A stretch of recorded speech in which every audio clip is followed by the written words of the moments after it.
Anyway, Midland, Texas. I want to do a short video for you this morning and to talk about the crime ring and some weird comments that have been made that made me believe that people in this crime ring knows what's going on inside my home when I'm the only one that lived here. And you know, just the background, of course, is multiple people documented as saying that tunnel and underground facilities here. We got a woman called me on the phone and secretly recorded it. She said there's 4 3-bedroom homes, 25 foot deep, each costing $1 million apiece. This guy, Ricky Ronaldo, he used to live in this house. He said him and his brother would go in the tunnels underneath it, you know. Lance Eggleston, he's the guy that threatened my life. But along with that, he's the one that says we have access to your residence at all times. Nobody will ever believe your story. And he's talking about this hidden underground access, you know.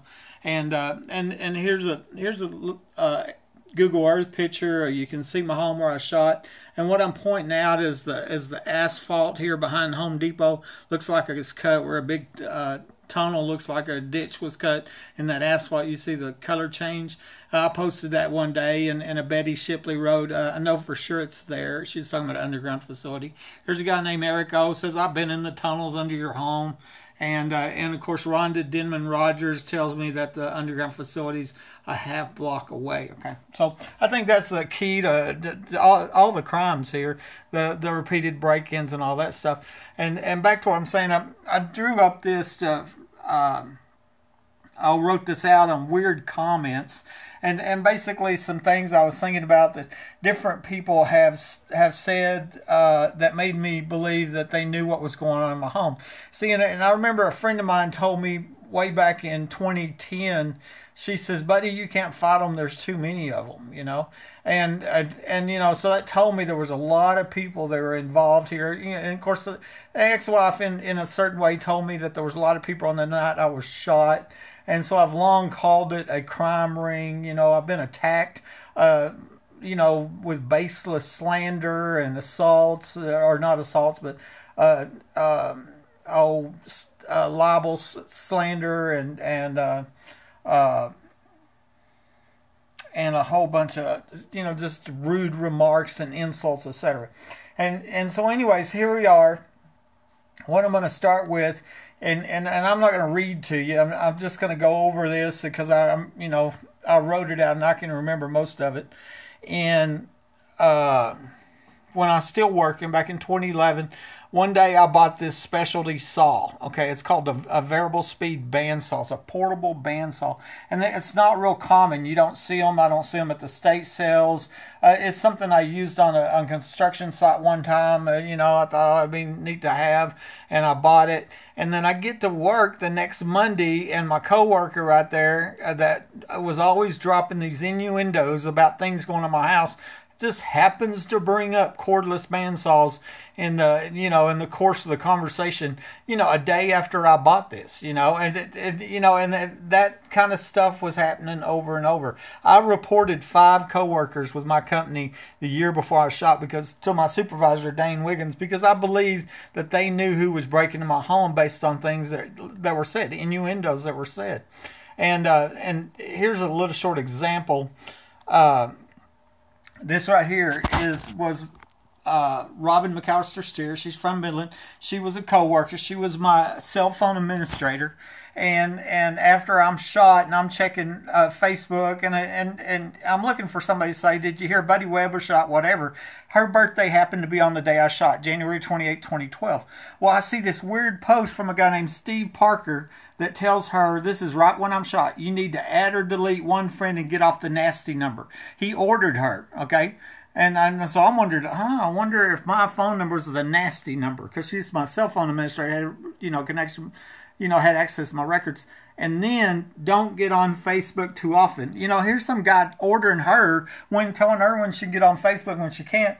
And what I had noticed is that a group of these so-called friends just got off of Facebook right when I shot. You know, I was going back looking for somebody to say, did you hear Buddy Webb shot? And all of a sudden, here's all these people. They posted every single day, and all of a sudden, boom, they're gone for 2 weeks to a month or whatever. Like somebody ordered them to get off of Facebook. And that made me wonder if they were here when I was shot. And so I asked that question before. And this was my HR administrator. This is all about having to do with work at the time. And she threatened me later, you know, she's going to get a lawyer. I've been threatened so many times. Called me batshit crazy. No, what batshit crazy is a dozen police sneak in your home stealing evidence that you told them about. It's proof that I wasn't shot with my own gun. It's my HR manager calling me batshit crazy. And so I highly, highly, highly suspect that she knows something about what happened at my house. Okay. And now, I didn't say she did. I said I suspect, and I have the right to suspect anything I want. Okay, so anyway, that's some examples of people knew what was going on in my house. Now, okay, here's another one. This is a really weird one. Okay, Denise Jarrett. Okay, she's a person that I've known for many, many years from my hometown, Hobbs, New Mexico, my age or whatever, and I see this post on her Facebook one day. I hear something in or sounds like it's in my attic, and you see the little funny face. Oh my, I hope the vents to the attic that were glued in Saturday have not trapped birds or a squirrel in. And of course, this is mocking me is what it's doing. Well, what the deal is, though, here is that in my investigation, trying to figure out how these criminals were getting from my attic into the living area of my home, the home intruders are breaking my home, I glued these vents shut. Well, nobody knew that. I'm the only one here. Nobody but me and the people breaking in this home and the crime ring, okay? And so nobody would ever glue your vents to the wall. But Denise Jarrett makes this comment that makes me believe that she knew what was going on inside my home, okay? So I don't know if she was here on January 28, 2012, but I strongly, strongly believe that she knows something about the capital murder attempt on my life. And if that's the case, she probably knows something about the capital murder of the last homeowner, 10,000 felonies, this home being rigged, underground facility, maybe the little girl being murdered, raped and murdered at the 2010 Old Show party. Okay, Denise Jarrett, because that's just a weird comment. There you go. Okay, that's what I was calling it. Okay, here's another one. This is totally amazing.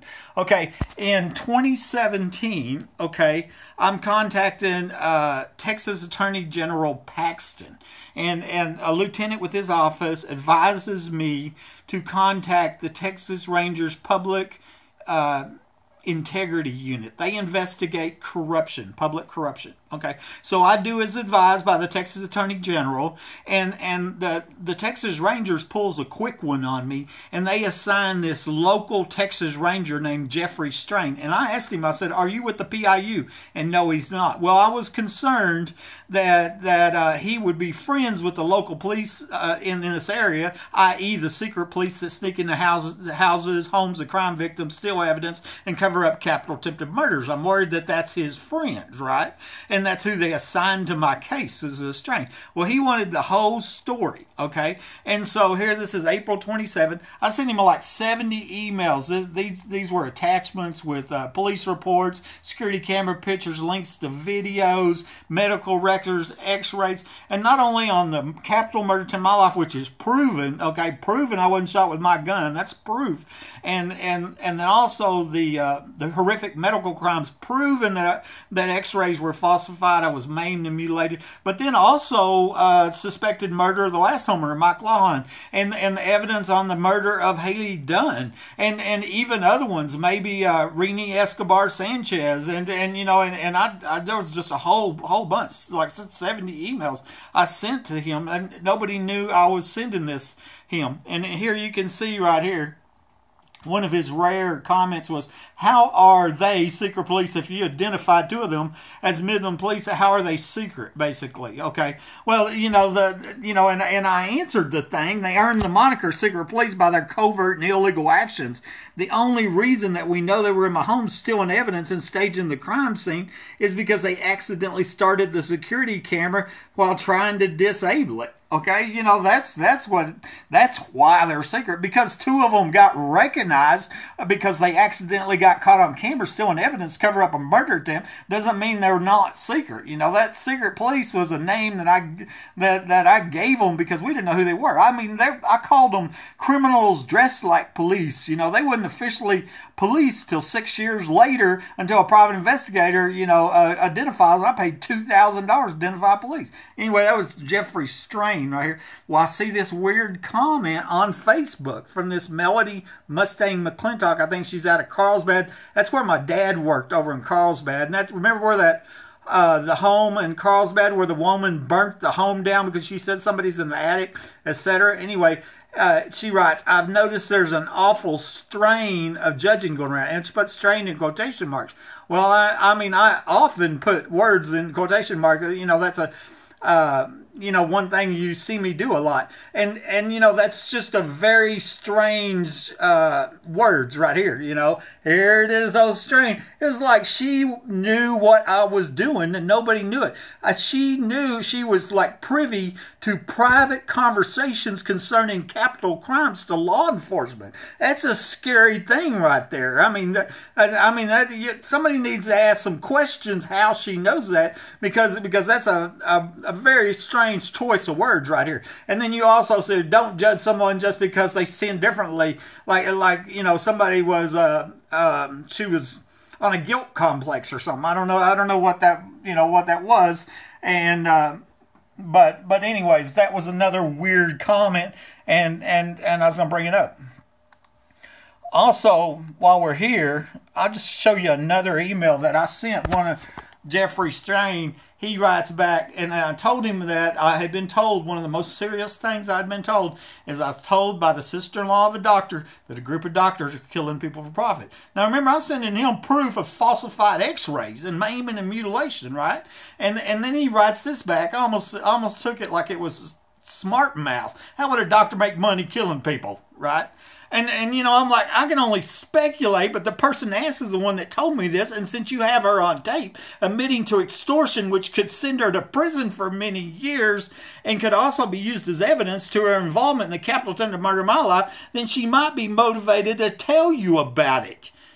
You can hear on the video called Follow the Money. I'll attach a link. I have a transcript. So basically, I'm reminding him, I sent you, a law enforcement officer, a video of a person admitting to felony extortion. And this is the person that told me a group of doctors are killing people for profit. And she's a nurse and her brother-in-law's a doctor. Okay? That's a, you know, that, but anyway, that's Strain, right? And so I wonder if Strain knows old Melody or anybody else in the crime ring, you know?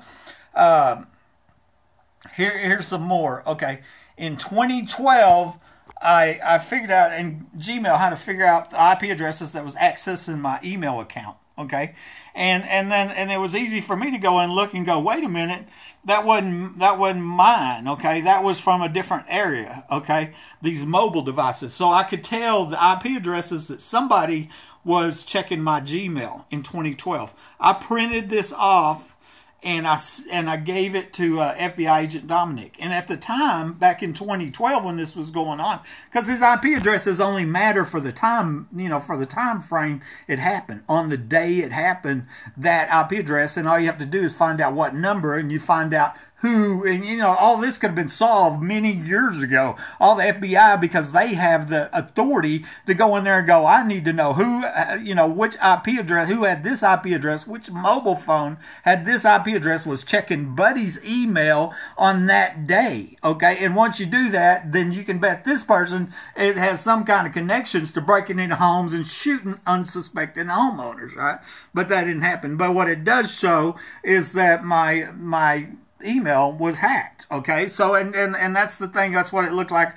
The Melody somehow has access to my private email because she seems to know information that's not just random, you know, bills or nothing. No, this is information on private communications with law enforcement about capital crimes, you know, about capital murders, you know, death penalty cases. You know, nobody should know that. And so So, I mean, they can shoot, maybe even go back today and go look that IP address up and find out who has that mobile phone. All of a sudden, you know, and arrest them because they're hacking my email. And, you know, the ex-wife told me in 2011 that all my communications were hacked. My emails, my, you know, Facebook, my computer. And I long ago proved that my security system was hacked. You know, I've got videos on that, actually. And,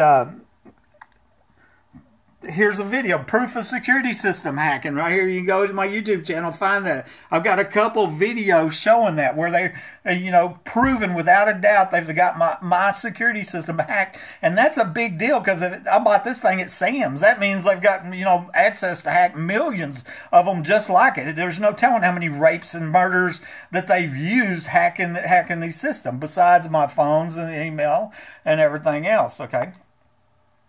And another thing is I went to my YouTube channel, just did a search for burglar, and you go here and you'll find video after video after video of burglar alarms going off inside my home. Okay, burglar alarm. Burglar alarm, burglar alarm, burglar alarm. They're going back years, you know. You know, this has gone on forever. I mean, I've been in the bathtub, the burglar alarm goes off. Burglar alarm, burglar alarm, burglar alarm. And, you know, even more than that, last year on, let's look at the date, on July 10th, 2018, I sent an email called Burglary of a Habitation Theft of Services to the Midland Chief of Police, the entire City Council, and Mayor Morales. And I told the history of how I called the police for my first burglary in November 2010. It's actually November 9th. And then January 8th, 2011 was my second call. I heard somebody in the attic of my home. Now I've got multiple homes around here where people have called and reported somebody in their attic. Okay, I paid Vivint to install an alarm system. Vivint called the police to my attic out. Okay, you know, this has been going on. It don't matter how much proof there is. These are videos. Remember, this is sent to the Chief of Police of Midland, the Mayor, and the City Council last July. Over 50 videos of burglar alarms going off inside my home. Okay, time stamped, and proof of all of these crimes, and that goes along with shooting me and leaving me to die. And anyway, this is Buddy Webb. I'm going to show you that. I'm sure there's more. Talk to you later. Bye.